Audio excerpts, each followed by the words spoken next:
Գույք պարտքի դիմաց գործարքներից ինչ եկամուտներ է ստացել Ռոբերտ Քոչարյանը։ Չկա զղջում, որ մեր սեփականությունը հանձնվել է օտարներին, շնորհակալություն։ Լավ։ Պեռնոլիկար անձամբ ես եմ թռել այդ գործարանը։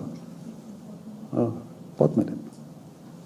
Հիմա եթե Պեռնոլիկարը դուք համարում եք վատ գործարք, ուրեմն Հայաստանում ավելի լավ գործարք ուղղակի դժվար է հորինել։ Արադ կոնյակի գործարանը,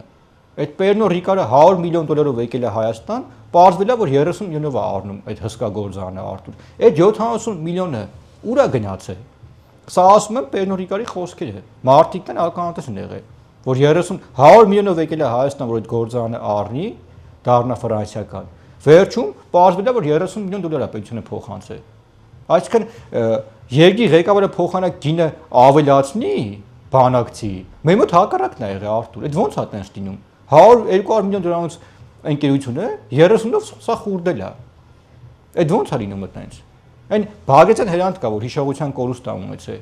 Դա բան է, 2 կոպեկ փող էր տվել Պեռնոլիկարը դիրեկտոր էին նշանակի, որ ձենը կդրի Քոչարյանի տարիներին։ Ինքն հո գիտի ներկա է եղել։ Հիմա է որ դարել է ինչ-որ Քոչարյանի ճուտը, մոլի քոչարանական։ Չեմ ուզում իրան անդառնամ, բայց վատ բաներ եմ լսում իր այդ կապված, կարող է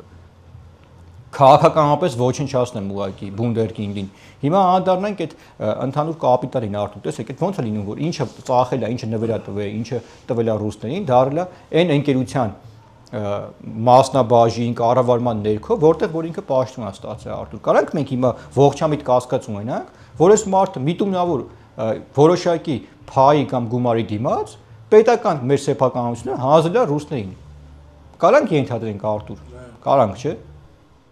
Եվ ներողություն ինքը նեցել խոսում ոնց որ Ռուսաստանի ներկայացուցիչը, Ռուսաստանի շահերի քուտիկը։ Արտուր ոնց ուզում է խոսա։ Գիտենք չէ, էսի Կրեմլի պատերի տակ քանի օր է քնում, որ Պուտին մտնի 5 րոպեով տերա գաստը շուխուրը գցի։